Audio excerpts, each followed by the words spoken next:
Witam Was serdecznie w trzeciej części serii Podróżuj ze stacją, przygotowaną wspólnie ze stacją artystyczną Rynek w Gliwicach. Ja nazywam się Przemek i jestem autorem bloga Antek w podróży. W tym odcinku zabiorę Was na krótki spacer po Cieszynie, ale tylko po polskiej części, gdyż w momencie kręcenia tego odcinka obowiązywały duże ograniczenia w przekraczaniu granicy. Miasto odwiedziłem w połowie marca, gdy zbliżała się wiosna. Cieszyn położony jest nad rzeką Olzą w południowej części województwa śląskiego przy granicy z Czechami. Część po czeskiej stronie nazywana jest oficjalnie czeskim Cieszynem. Polska część jest trochę mniejsza pod kątem powierzchni niż czeska, ale więcej mieszkańców żyje właśnie po polskiej stronie. Według legendy miasto zostało założone przez trzech braci Bolka, Leszka i Cieszka w 810 roku, kiedy spotkali się koło źródła, w którym obecnie znajduje się studnia trzech braci i utworzyli w tym miejscu miasto. Według badań archeologicznych najstarsze ślady osadnictwa zostały znalezione na Górze Zamkowej i datowane są na VI i V wiek przed naszą erą.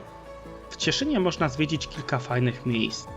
Bez wątpienia nie można pominąć Góry Zamkowej, warto zobaczyć rynek oraz otaczające go kamieniczki, a nieopodal rynku znajdziecie kościół Świętej Marii Magdaleny. Warto też skierować się w stronę Wenecji Cieszyńskiej, a po drodze nie zapomnijcie zatrzymać się przy studni trzech braci. Wspomniana Góra Zamkowa jest w moim przekonaniu największą atrakcją Cieszyna. Jej wysokość wynosi 298 metrów. Obecnie najstarszą budowlą na wzgórzu jest romańska rotunda Świętego Mikołaja, która powstała w XI wieku. Nawet jeśli jej nie widzieliście na żywo, to z pewnością kojarzycie jej podobiznę z banknotu 20-złotowego. Nieopodal rotundy możecie zobaczyć wieżę piastowską w stylu gotyckim z drugiej połowy XIV wieku. Jeśli będziecie mieć ochotę, to po kupnie biletu można wejść na samą górę, skąd można podziwiać obie części miasta, a także Beskidy na dalszym planie.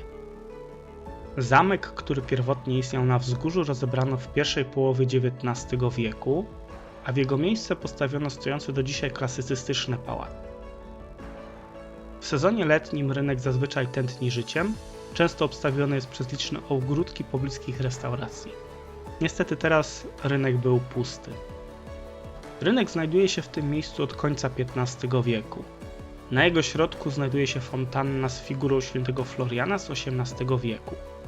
Cały plac dookoła otoczony jest przepięknymi kamienicami, z których część ma podcienia. Warto zwrócić uwagę na stojący w południowej pierzei rynku klasycystyczny ratusz, który obecny wygląd uzyskał w 1846 roku, gdyż 10 lat wcześniej uległ zniszczeniu w wyniku pożaru. Będąc na rynku warto zwrócić również uwagę na kamienice stojące w północnej pierzei. W jednej z nich znajduje się Cieszyński Ośrodek Kultury. Charakterystyczny jest również budynek stojący koło miejskiego ratusza, w którym mieści się hotel pod brunatnym jeleniem. Jeśli będziecie głodni, to przy wlocie ulicy Głębokiej na rynek znajdziecie sklep z połem, w którym serwowane są słynne kanapki ze śledziem, będące jednym z symboli Cieszyna. Tylko musicie się śpieszyć, ponieważ sklep nie jest otwarty zbyt długo, a kanapki szybko znikają. Spacerując po Starym Mieście nie można pominąć budowli sakralnych. Najbardziej rozpoznawalną jest kościół Świętej Marii Magdaleny położony dosłownie kilka kroków z rynku. Wystarczy przejść bramą koło ratusza na ulicę Ratuszową i skręcić w prawo na plac Dominikański. Świątynię zbudowano w XIII wieku, a w XVIII wieku została ona gruntownie przebudowana po pożarze. Obecny barokowy wystrój pochodzi również z tego samego okresu. Warto również zwrócić uwagę na drugą świątynię, którą znajdziecie na Starym Mieście. Mowa tutaj o kościele Świętego Krzyża z XVIII wieku, który położony jest na rogu ulic Szerokiej oraz Księdza Szersznika. Jeśli będziecie mieć chwilę czasu, to warto zajrzeć do miejscowego Muzeum Śląska Cieszyńskiego, które jest najstarszym muzeum publicznym w Polsce i jednym z najstarszych w Europie Środkowej. Mieści się w Pałacu Lariszów z końca XVIII wieku i posiada bardzo bogate zbiory. Obok niego mieści się niewielki park pokoju. Ostatnim punktem, do którego chciałbym Was zabrać, jest Wenecja Cieszyńska, ale po drodze zatrzymamy się jeszcze przy słynnej studni trzech braci. Altanka, która stoi w tym miejscu, powstała w 1868 roku, natomiast sama studnia prawdopodobnie mieści się tam od średniowiecza. Według tradycji powinno się wrzucić do niej monetę, aby w przyszłości móc wrócić do miasta.